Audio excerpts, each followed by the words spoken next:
जय हिंद मेरे प्यारे साथियों, आप सभी का स्वागत है बीजे ऑनलाइन क्लासेस में।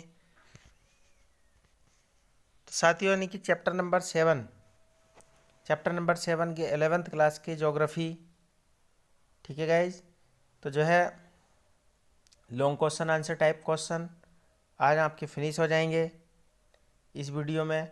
फिर आपके short answer type question answer, very short answer type question answer chapter number 7। उसके बाद जो है आपका प्रैक्टिकल वर्क किया जाएगा। ठीक है गाइज, तो चलते हैं आगे, देखते हैं क्वेश्चन नंबर 8।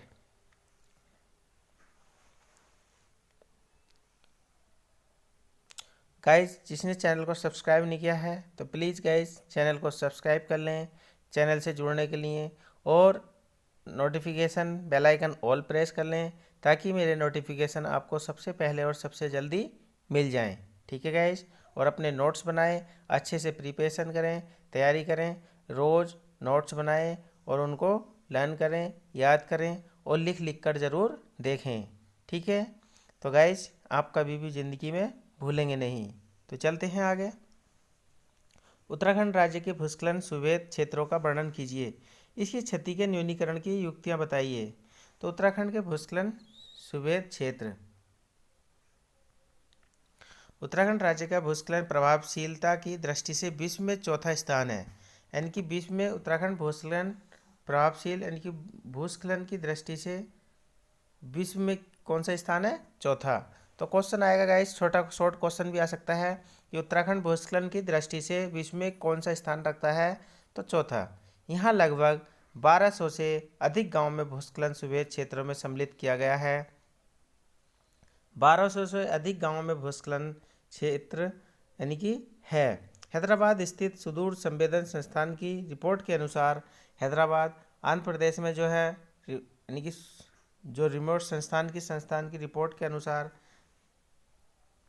स्थित है। इसमें दो अधिकांश गांव ऋषिकेश, बद्रीनाथ, गंगोत्री, केदारनाथ मार्ग पर स्थित हैं।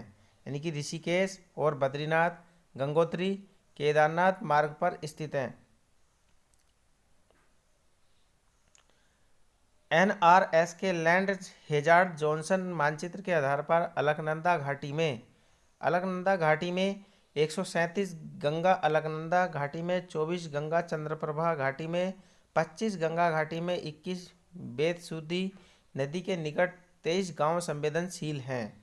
यानी कि ये गांव जो हैं संवेदनशील श्रेणी में आते हैं। जितने अभी आपको मैंने लिस्ट बताई तो संवेदनशील श्रेणी में आते हैं। तो गाइज आप जो है अपने नोट्स बनाएंगे और संवेदनशील श्रेणी के गांवों की लिस्ट तैयार कर लेंगे। ठीक है, रुद्रप्रयाग, ऊटी मठ, केदारनाथ क्षेत्र के 60 तथा पिथौरागढ़ मालपा, पिथौरागढ़ जो मालपा क्षेत्र है बहुत ही फेमस है। मार्ग के 13 गांव, मालपा क्षेत्र के 13 गांव अति संवेदनशील बताए गए हैं जहां लैंडस्लाइड ज़्यादा होता है। ठीक है गाइज, राज्य के आपदा प्रबंधन न्यूनीकरण केंद्र के अनुसार भी ऋषिकेश बद्रीनाथ मार्ग पर लगभग 600, रुद्रप्रयाग ऊटी मठ केदारनाथ मार्ग पर 200, पिथौरागढ़ मालपा मार्ग पर 150 तथा उत्तर काशी गंगोत्री मार्ग पर 275 गांव भूस्खलन सुवेद क्षेत्र में सम्मिलित हैं। आगे देखते हैं गाइस, आगे चलते हैं। न्यूनीकरण की युक्तियाँ, तो देखते हैं न्यूनीकरण की युक्तियाँ क्या हैं। भूस्खलन के न्यूनीकरण हेतु निम्नलिखित युक्तियाँ महत्वपूर्ण सिद्ध हो सकती हैं। नंबर 1, नियोजित भूमि उपयोग, यानी कि कैसे हम भूमि भूस्खलन को कम कर सकते हैं। तो उसकी न्यूनीकरण की युक्तियाँ हैं। नियोजित भूमि उपयोग भूस्खलन न्यूनीकरण की महत्वपूर्ण युक्ति है। इसके अंतर्गत विभिन्न कार्यों के लिए उपयुक्त भूमि का चुनाव सबसे पहले अधिक महत्वपूर्ण पक्ष है।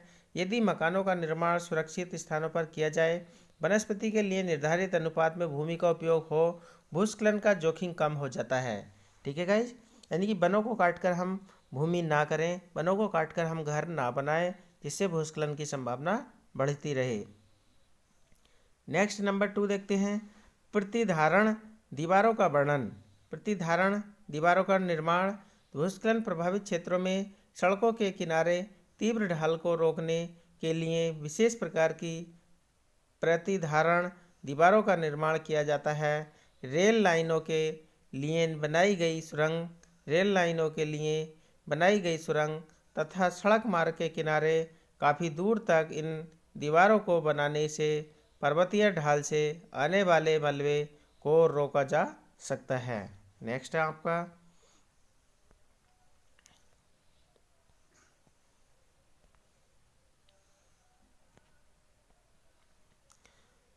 थर्ड नंबर है स्थलीय जल प्रभाव को नियंत्रित करना। वर्षा तथा अन्य स्रोतों से बहने वाले जल के निकास की उचित व्यवस्था करने से जल तत्व चट्टानों पर अपना दबाव नहीं बनाता है, इसलिए आधार चट्टानें सुरक्षित रहती हैं, जिससे भूस्खलन की संभावनाओं में कमी आती है। नंबर 4 इंजीनियरिंग संरचना।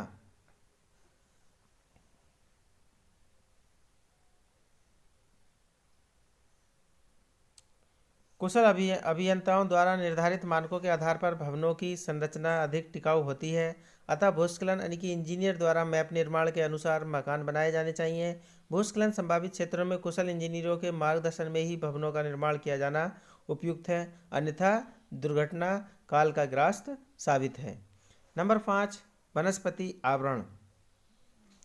भूस्खलन को नियंत्रित व न्यूनतम करने में वनस्पति आवरण सबसे सरल और सबसे सस्ता उपाय है। इसके द्वारा चट्टानों को सुरक्षा कवच प्राप्त होता है तथा चट्टानें जल तत्व के प्रभाव से मुक्त रहकर भूस्खलन से प्रेरित नहीं होती हैं। नेक्स्ट आगे देखते हैं। नेक्स्ट क्वेश्चन आपका बाढ़ तबाही से आप क्या समझते हैं? तो बाढ़ तबाही से आप क्या समझते हैं? इसके उत्पन्न होने के क्या कारण हैं? भारत के बाढ़ प्रभावित क्षेत्रों का वर्णन कीजिए। तो भारत के बाढ़ प्रभावित क्षेत्रों का वर्णन, तो देखते हैं बाढ़ तबाही। अब बाढ़ तबाही क्या होती है? तबाही का मतलब है तहस नहस कर जाना। बाढ़ का सामान्य अर्थ स्थलीय भाग का कई दिनों तक जलमग्न होना, यानी कि बहुत ज़्यादा जलमग्न हो जाना, पानी अधिक आ जाना, घरों में भर जाना, जिसको हम बाढ़ कहते हैं। बरसात के दिनों में नदियाँ उफान पर आ जाना। ठीक है गाइस। सामान्य तौर पर बाढ़ की स्थिति उस समय उत्पन्न होती है जब जल नदी के किनारों के ऊपर प्रभावित होते हुए विस्तृत क्षेत्र में फैल जाता है। वास्तव में बाढ़ प्राकृतिक पर्यावरण की एक विशेषता है, यानी जो प्राकृतिक पर्यावरण है बाढ़ उसकी विशेषता है, जिसे जलीय चक्र का संगठक माना जाता है, जलीय चक्र का। किंतु जब वह लगातार तीव्र गति से कई दिनों तक बनी होती रहती है तो इस प्रक्रिया को बाढ़ तबाही या बाढ़ आपदा कहा जाता है। यानी कि 10 दिन, 15 दिन, एक हफ्ता बना रहता है तो इसको बाढ़ तबाही या बाढ़ आपदा कहा जाता है। आपसे पूछा जाएगा इंटरव्यू में, किसी भी ऑल कंपटीशन एग्जाम में कहीं भी जाते हैं कि बाढ़ तबाही या बाढ़ आपदा क्या होता है, तो ज़्यादा दिनों तक पानी का यानी कि नदियों का पानी उफान आ जाना, ये नदियाँ अधिक पानी लेकर यानी कि गाँव के रास्ते या शहरों में घुस जाना, यानी कि और पानी जो है अधिक दिनों तक रहता है तो उसको हम बाढ़ तबाही या बाढ़ आपदा कहते हैं। ठीक है गाइस, आगे चलते हैं, ध्यान देखेंगे। आपने एक कहावत भी सुनी होगी, इतिहास भूगोल बड़े बेवफा और रात को रटे सुबह को सफ़ा। तो आपने ऐसा नहीं करना है, उनको डेली लर्न करना है, फिर लिख लिख कर देखना है, तो आप ज़िंदगी में कभी नहीं भूलेंगे और ये कहावत झूठी सच हो जाएगी। ठीक है गाइज, तो आप जो है याद करेंगे और लिख के देखेंगे और चिंतन करके याद कीजिए। ठीक है गाइज, यानी कि आप जो है रट्टा रट्टा मत मारिएगा, उसको समझिएगा, तो आप समझ के बहुत दिनों तक यानी कि एवरग्रीन, और आपको कंपटीशन एग्जाम में सफलता पाने से कोई नहीं रोक सकता है। कोई भी एग्ज़ाम हो, IAS PCS railway SSC judicial magistrate हो या कोई भी एंट्रेंस परीक्षाएं हो, प्रवेश परीक्षाएं हो, तो आपको कोई अधिक सफलता पाने से नहीं रोक सकता है। मेहनत का फल हमेशा मीठा होता है। ठीक है गाइज, पेड़ लगाए आम के तो आम जरूर आएंगे, अगर लगाया है बबूल का तो उस पर कांटे ही आएंगे। ठीक है गाइज, तो आगे देखते हैं बाढ़ प्रकोप के कारण। बाढ़ प्रकोप के कारण, यद्यपि बाढ़ एक प्राकृतिक घटना है जिसके लिए कई प्राकृतिक कारण उत्तरदायी हैं, किंतु वर्तमान में उन कारकों को उत्तेजित करने में मानवीय कारकों का विशेष योगदान है। अतः बाढ़ प्राकृतिक व मानव जनित कारणों को सम्मिलित परिणाम है। संक्षेप में इन कारणों का वर्णन निम्नलिखित है। तो देखिए गाइज, नंबर 1 देखिए, अत्यधिक वर्षा। लंबी अवधि तक घनघोर वर्षा का होना नदियों की बाढ़ के लिए सर्वप्रथम कारक है, यानी कि 8 दिन, 10 दिन, हफ्ते वर्षा चलना। नदियों के ऊपरी जल ग्रहण क्षेत्र में घनघोर वर्षा के कारण निचले भागों में जल का आयतन में आकस्मिक वृद्धि हो जाती है अचानक, जिस कारण नदियों में अपार जल प्रभावित होकर आसपास के क्षेत्रों में जलमग्न कर देती हैं। ठीक है। नेक्स्ट टॉपिक है आपका पर्यावरण ह्रास। पर्यावरण में कमी यानी कि मानव द्वारा प्रकृति के कार्यों में अत्यधिक हस्तक्षेप के कारण पर्यावरण ह्रास हुआ है। विनाश की प्रकृति तेजी से बढ़ी है और विनाश की प्रकृति तेजी से बढ़ी है। पर्यावरण रात दिन पेड़ कटते चले जा रहे हैं, जंगल सफा होते चले जा रहे हैं, जिससे जंगली जानवरों का भी खतरा बढ़ रहा है। जब हम जंगल काटते चले जाएंगे, लगाएंगे नहीं, तो जो जंगली जानवर हैं वो बस्ती की तरफ बढ़ेंगे और वो मानव पर अटैक करने लगेंगे, जैसा आजकल हो रहा है। ठीक है गाइज, तो जंगल मत काटिए, अपने आसपास पेड़ लगाइए, उनको यूज कीजिए लकड़ी के लिए, अच्छे साधन। 2 पेड़ काटें, 5 पेड़ लगाएं। ठीक है गाइज, यानी कि तैयार होने में काफ़ी समय लगता है एक पेड़ को।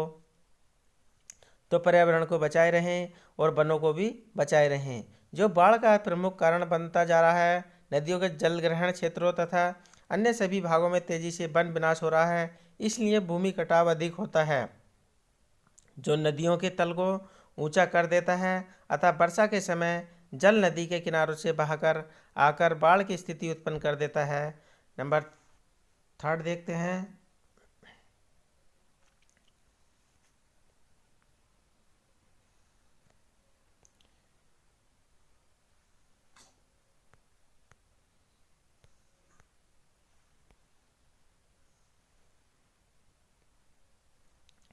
भूस्खलन। तो देखते हैं भूस्खलन। पर्वतीय क्षेत्रों में भूस्खलन होने से नदी का मार्ग अवरुद्ध हो जाता है, बड़े बड़े जलाशय बन जाते हैं, कभी अचानक जलाशय टूटते हैं या नदी का मार्ग खुलता है, प्रलयकारी बाढ़ आ जाती है। इस प्रकार बाढ़ का वेग इतना तीव्र होता है कि वह बड़ी से बड़ी बस्ती का अस्तित्व समाप्त कर देती है। उत्तराखंड की गंगा घाटी में 1978 में डबरानी तथा 1992 में गंगवाड़ी में इसी कारण बाढ़ आई थी। ठीक है गाइज, ये आपके एग्जाम्पल 4 हैं बाढ़ आने के अचानक, यानी कि बांध टूट जाना, झीलों का पानी टूट जाना या नदियां उफान पर आ जाना। नेक्स्ट है आपका, ये क्वेश्चन आपका कहीं भी आ सकता है गाइज, कि उत्तराखंड की गंगा घाटी में यानी कि अचानक जो बाढ़ आई थी कब आई थी?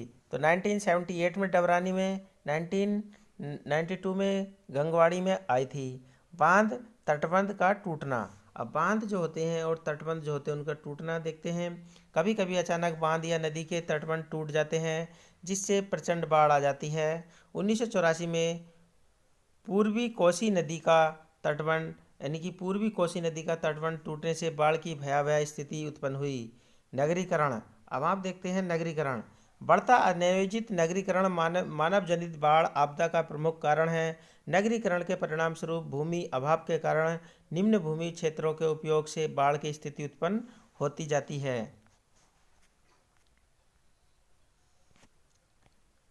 बाढ़ प्रभावित क्षेत्र। बाढ़ प्रभावित क्षेत्र क्या है?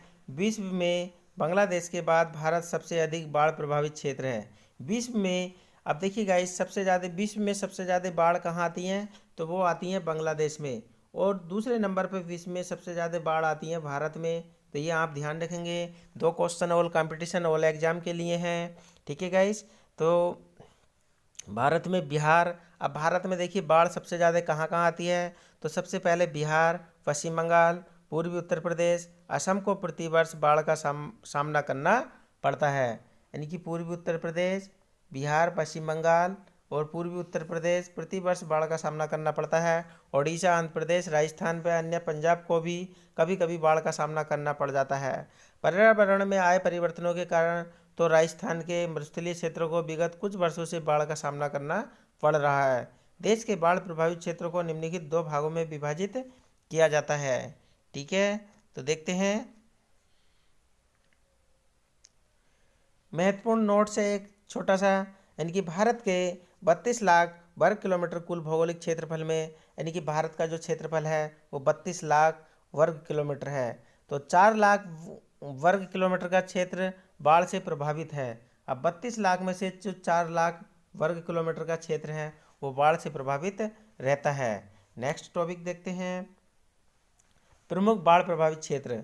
तो देखते हैं प्रमुख बाढ़ प्रभावित क्षेत्र कौन कौन से हैं। भारत में उत्तर प्रदेश, बिहार, पश्चिम बंगाल में गंगा की द्रोणी, पश्चिम बंगाल में गंगा की द्रोणी। तो देखिए असम ब्रह्मपुत्र की द्रोणियाँ, ओडिशा में बैतरणी, ब्राह्मणी, स्वर्ण रेखा नदियों की द्रोणियाँ भारत के सबसे अधिक बाढ़ प्रभावित क्षेत्र हैं।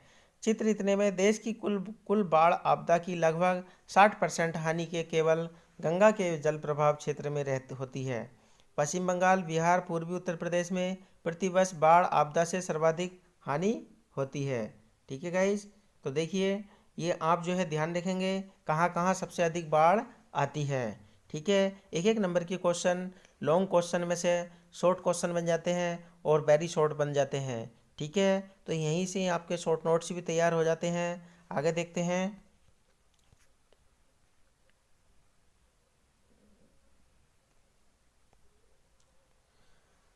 गौण बाढ़ प्रभावित क्षेत्र, गौण का मतलब होता है कम, छोटे। ठीक है, तो देश में सामान्य बाढ़ प्रभावित क्षेत्रों में आंध्र प्रदेश, हरियाणा, पंजाब, गुजरात, राजस्थान राज्य आते हैं। इन राज्यों में यानी कि देश में बाढ़ प्रभावित क्षेत्रों में आंध्र प्रदेश, हरियाणा, पंजाब, गुजरात, राजस्थान आते हैं। इन राज्यों में 1976 से 77 के बीच बाढ़ आपदा में देश की कुल बाढ़ क्षति का आधा हिस्सा था। 1993 की बाढ़ द्वारा पंजाब, हरियाणा और हिमाचल प्रदेश में 423 व्यक्तियों की मृत्यु तथा लगभग 20,000 पशु संपदा क्षतिग्रस्त हो गई थी। ठीक है, आगे देखते हैं। भारत प्रमुख नदी द्रोणियां एवं बाढ़ प्रभावित क्षेत्र, तो ये आप मैप के अकॉर्डिंग देख रहे हैं। तो देखिए कहाँ कहाँ क्या होता है। सबसे पहले जब हम नक्शा पढ़ते हैं यानी कि मैप का अध्ययन करते हैं, तो मैप अध्ययन में जो है आप सबसे पहले उसकी इंडेक्स देखते हैं। तो इंडेक्स देखिए क्या है, तो इंडेक्स में दिखा रखा केवल एक ही इंडेक्स में बाढ़ संभावित क्षेत्र, यानी कि बाढ़ कहाँ कहाँ आती है पूरे भारत में।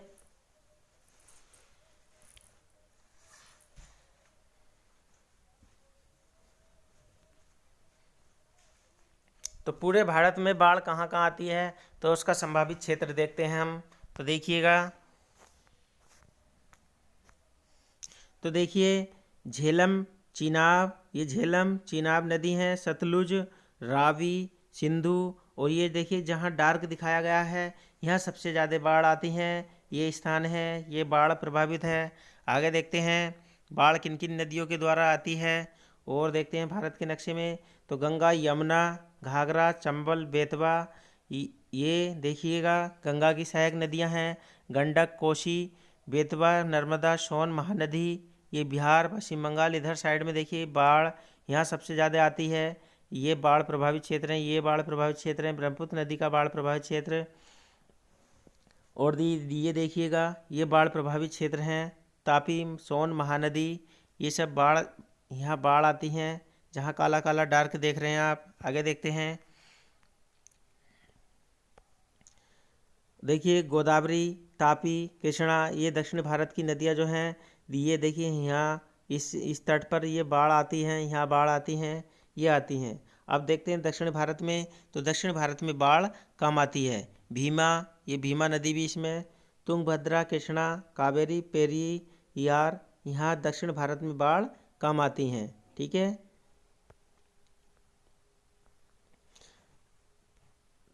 भारत बाढ़ प्रभावित क्षेत्र थे। आगे देखते हैं।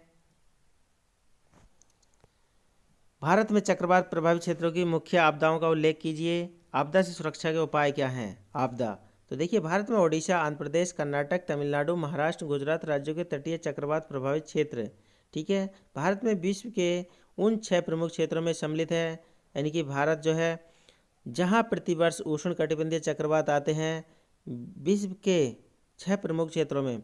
यद्यपि 1999 के चक्रवात को सुपर साइक्लोन, जो 1999 में चक्रवात आया था उसको सुपर साइक्लोन नाम दिया गया था। इस चक्रवात की गति 250 किलोमीटर प्रति घंटा थी। ओडिशा राज्य में करोड़ों की संपत्ति नष्ट हो गई थी। हजारों की संख्या में लोग काल के ग्रास बन गए थे। भारत के आपदा इतिहास के अंतर्गत अन्य अनेक विनाशकारी चक्रवाती तूफानों का आगमन होता रहा। आंध्र प्रदेश के समुद्र तटीय भाग पर 9 मई 1990 को आया चक्रवात सन 1977 के विनाशकारी चक्रवात की अपेक्षा लगभग 25 गुना अधिक शक्तिशाली था। इसमें 1000 से अधिक लोगों की मृत्यु हो गई थी तथा लगभग 30 लाख लोग बेघर हो गए थे। भारत में चक्रवाती तूफानों के कारण मृत व्यक्तियों को ऐतिहासिक परिदृश्य तालिका 7.2 से स्पष्ट होता है, यानी कि जिसमें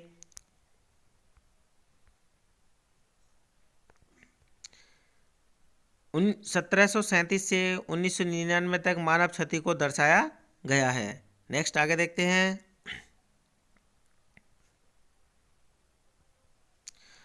भारत चक्रवाती तूफानों की दिशा एवं प्रभावित क्षेत्र, तो चीन, तिब्बत, नेपाल, सिक्किम, भूटान।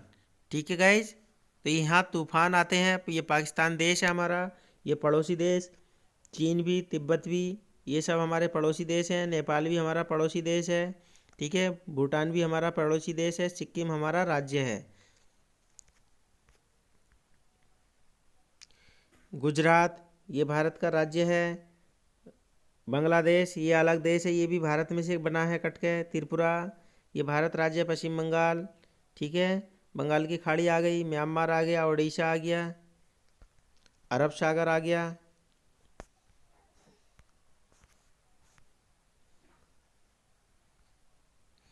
देखिए इंडेक्स, देखिए चक्रवाती तूफानों की दिशा, ये अप्रैल में आते हैं ऐसे चक्रवात, ये जुलाई में आते हैं, ये अक्टूबर में आते हैं, ये डॉट डॉट में दिसंबर में, ये मई में दो लाइनें, एक छोटी एक बड़ी एक छोटी सितंबर में, ये नवंबर में। चक्रवात प्रभावित क्षेत्र, सुनामी प्रभावित तटीय क्षेत्र, यानी कि ये जो है आपके ब्रेकर से बनाए गए हैं। सुनामी, जहाँ सुनामी आती हैं, देखिए ये सुनामी आ रही है यहाँ, ये डॉट डॉट जो बनाए गए हैं ब्रेकर टाइप के, तो यहाँ सुनामी आती हैं। ठीक है, चक्रवात प्रभावित क्षेत्र, यहाँ चक्रवात आते हैं जहाँ इस टाइप से दिखाया गया है। अंडमान निकोबार द्वीप समूह है ये छोटे छोटे, ठीक है, और ये लक्षद्वीप समूह है इधर भारत के। हिंद महासागर, भारत जो है यानी कि हिंद महासागर के शीर्ष पर स्थित है। ठीक है, आगे देखते हैं।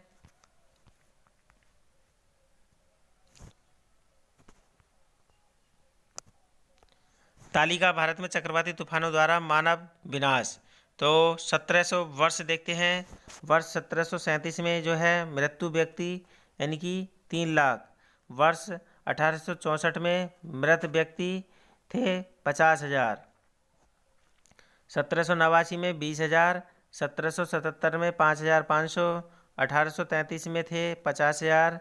1990 में थे 558 और 1839 में थे 20,000 व्यक्ति। 1999 में थे आपके लगभग 1,000 व्यक्ति। ठीक है, आगे देखते हैं। चक्रवाती आपदा से सुरक्षा के महत्वपूर्ण उपाय, मजबूत एवं ऊंचे मकानों का निर्माण। चक्रवाती तूफानों से प्रभावित समुद्र तटीय क्षेत्रों में फूस की छतों वाले या कमजोर मकान बनाने वाले प्रतिबंध होने चाहिए। फूस, इसके स्थान पर निर्धारित मानक वाले तकनीकी विशेषज्ञों द्वारा सुझाई विधियों के आधार पर ही मकान बनाने की अनुमति होनी चाहिए। इन क्षेत्रों में ऊंचे टीलों या बल्लियों मचान पर घर बनाना अधिक सुरक्षित होता है। चक्रवाती तूफानों से तेज गति वाली हवाएं और समुद्री लहरें उठती रहती हैं, जिससे तटीय क्षेत्र जलमग्न हो जाते हैं। अतः आवास स्थल का चयन अत्यधिक सावधानीपूर्वक करना अत्यंत आवश्यक है। चक्रवात संभावित क्षेत्रों में नक्शे के आधार पर ठोस आधार वाली संतुलित इमारतें सर्वाधिक सुरक्षित रहती हैं।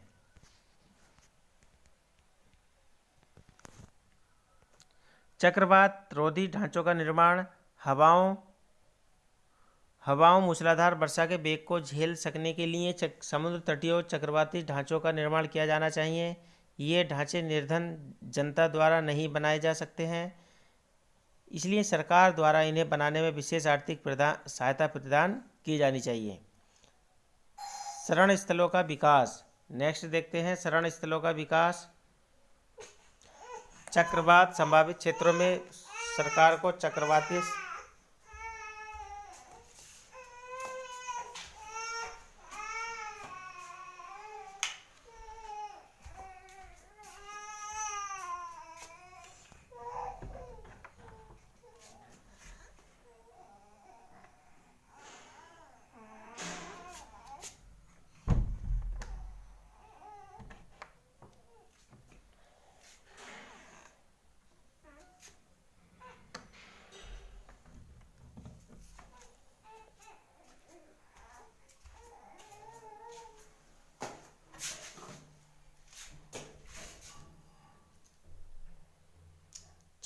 ढांचों का निर्माण, हवा और मूसलाधार वर्षा के वेग को झेल सकने के लिए समुद्र तटीय भागों में चक्रवाती ढांचों का निर्माण किया जाना चाहिए। ये ढांचे निर्धन जनता द्वारा नहीं बनाए जा सकते हैं, इसलिए सरकार द्वारा इन्हें बनाने में विशेष आर्थिक सहयोग प्रदान किया जाना चाहिए। शरण स्थलों का विकास। चक्रवात संभावित क्षेत्रों में सरकार को चक्रवात शरण स्थलों की व्यवस्था करनी चाहिए। ओडिशा तथा अन्य आंध्र प्रदेश राज्यों को इस प्रकार के शरण स्थलों के विकास पर पर्याप्त ध्यान देने की आवश्यकता है। विशेष प्रकार के वृक्षों की हरित पट्टियों का विस्तार।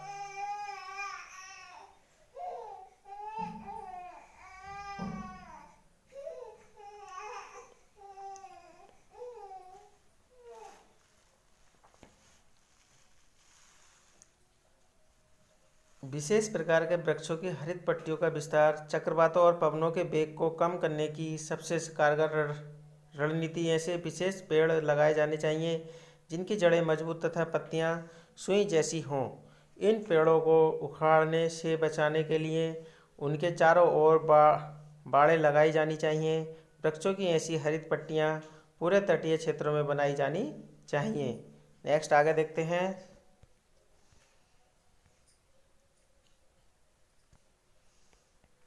सूखा आपदा से आप क्या समझते हैं? सूखा आपदा के प्रकार बताते हुए भारत में सूखाग्रस्त क्षेत्रों का वर्णन कीजिए।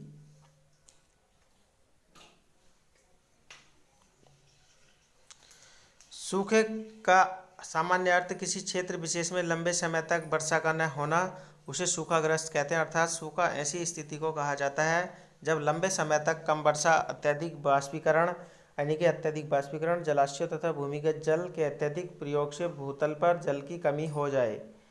सामान्यतः अनिश्चित व कम वर्षा के क्षेत्रों में वर्षा की विचलनशीलता और अधिक होती है और यही क्षेत्र सूखाग्रस्त क्षेत्र के अंतर्गत आते हैं। आगे देखते हैं। सूखा आपदा के प्रकार।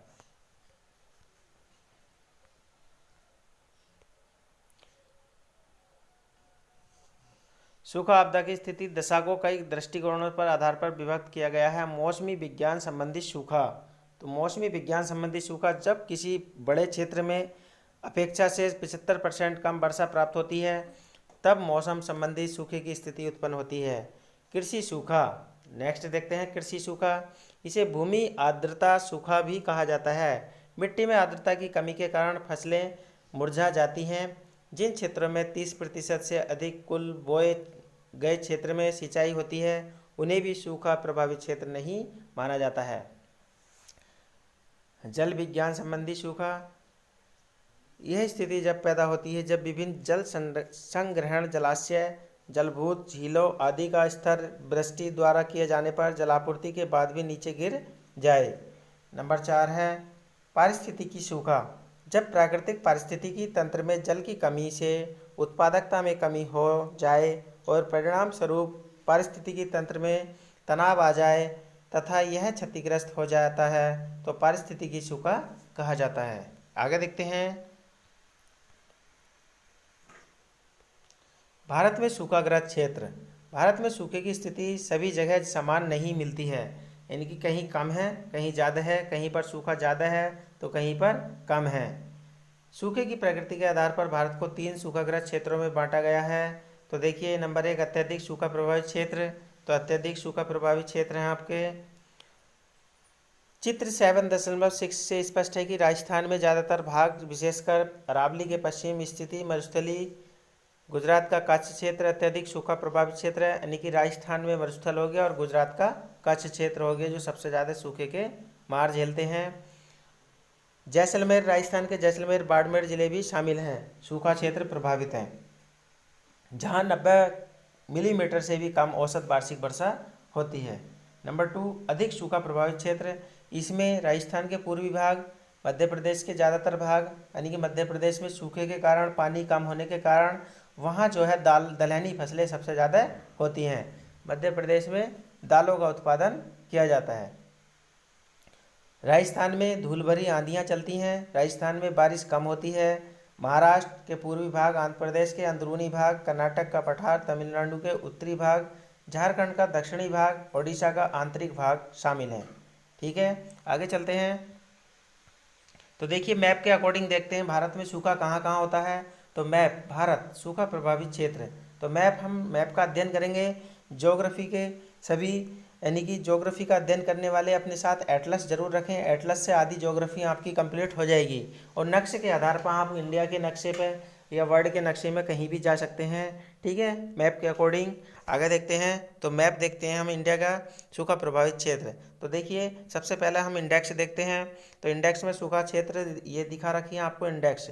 ठीक है, सूखाग्रस्त क्षेत्र तो ये प्रचंड सूखा यानी कि ये डार्क जो है ये प्रचंड सूखा है। मध्यम सूखा ये लाइनें जो है मध्यम सूखा दिखाती हैं। न्यून सूखा डॉट डॉट जो है यहाँ सबसे न्यून मतलब कम है। सूखा रहित और यहाँ जो है सूखा रहित है यानी कि यहाँ जो है सूखा नहीं पड़ता है, जहाँ बिल्कुल ब्लैंक दिखा रखा है। तो आगे चलते हैं, अब देखते हैं, अध्ययन करते हैं। तो देखिए यहाँ सूखा नहीं पड़ता है, ये हमारा बर्फीला भाग है। यहाँ हिमालय का हमेशा 12 महीने बर्फ़ की चादर ओढ़े रहते हैं। ठीक है, जो इसकी हिमालय पर्वत की लंबाई जो है 2400 किलोमीटर है। चौड़ाई लगभग इसकी कहीं ज़्यादा है कहीं घटती बढ़ती रहती है। ठीक है, और लंबाई इसकी 2400 किलोमीटर है। आगे देखते हैं। तो देखिए यहाँ प्रचंड यानी कि अधिक सूखा पड़ता है, यहाँ कम सूखा होता है, यहाँ थोड़ा सा कम है, यहाँ उससे कम है सूखा डॉट डॉट दिखा रखा आपने इंडेक्स में देखा। और यहाँ कम सूखा होता है यानी कि यहाँ तो बारिश होती रहती है। ठीक है, और इधर भी ये पूर्वोत्तर राज्यों में बारिश होती रहती है और यहाँ भी कम सूखा होता है जहाँ डॉट डॉट देख रहे हैं। आगे देखते हैं, आगे चलते हैं। इधर पश्चिम यानी कि इधर भी सूखा पड़ता है, यहाँ कम होता है, यहाँ थोड़ा सा ज़्यादा है सूखा है, यहाँ बिल्कुल सूखा भी नहीं है। ठीक है, आगे देखते हैं दक्षिण भारत में। तो दक्षिण भारत में देखते हैं तो यहाँ सूखा कम है, बिल्कुल है ही नहीं है, ये सूखा पड़ता है, यहाँ सूखा है और ये छोटा सा भाग सूखे का है, मतलब बहुत कम है, न्यून सूखा है, कम ही कम है। ये आपके लक्षद्वीप समूह हैं और ये आपके अंडमान निकोबार द्वीप समूह हैं। ठीक है, तो यहाँ सूखा नहीं पड़ता है, अक्सर बारिश होती रहती है। आगे चलते हैं। मध्यम सूखा प्रभावित क्षेत्र नंबर 3 है मध्यम प्रभावित सूखा क्षेत्र। इस वर्ग में राजस्थान के उत्तरी भाग, हरियाणा, उत्तर प्रदेश के दक्षिणी जिले, गुजरात के बचे हुए जिले, कोंकण को छोड़कर महाराष्ट्र, कर्नाटक, झारखंड, तमिलनाडु में कोयम्बटूर, पठार, आंतरिक कर्नाटक शामिल हैं। भारत के शेष बचे हुए भाग बहुत कम या न के बराबर सूखे से प्रभावित हैं। ठीक है, तो देखिए ये आपके यानी कि long question answer type question यानी कि चैप्टर नंबर 7 11th क्लास की ज्योग्राफी के पूरे हुए। अब short notes, very short answer type question, लघु उत्तरीय प्रश्न उत्तर आपके नेक्स्ट वीडियो में आपको मिल जाएंगे। ठीक है, तो ऑल कंपटीशन ऑल एग्जाम के लिए महत्वपूर्ण है। शॉर्ट नोट्स बनाइए, नोट्स से वेरी शॉर्ट नोट्स निकालिए और उनको बाद में लिख लिख कर याद कर देखिए, तो आपको ऐसा करने से जो है कभी भी भूलेंगे नहीं। ठीक है, और all competition all exam all board exam all university exam के लिए महत्वपूर्ण है। ठीक है गाइस, और प्लीज़ जिसने चैनल को सब्सक्राइब नहीं किया है तो सब्सक्राइब कर लें और बेल आइकन ऑल प्रेस करें ताकि सारे नोटिफिकेशन आपको सबसे पहले और सबसे जल्दी मिल जाएं। ठीक है, और वीडियो अच्छी लगें तो पूरा देखिए, उनको नोट्स बनाइए और उनको लाइक एंड शेयर कर दीजिए। ठीक है, आप सभी का धन्यवाद। जय हिंद, जय भारत।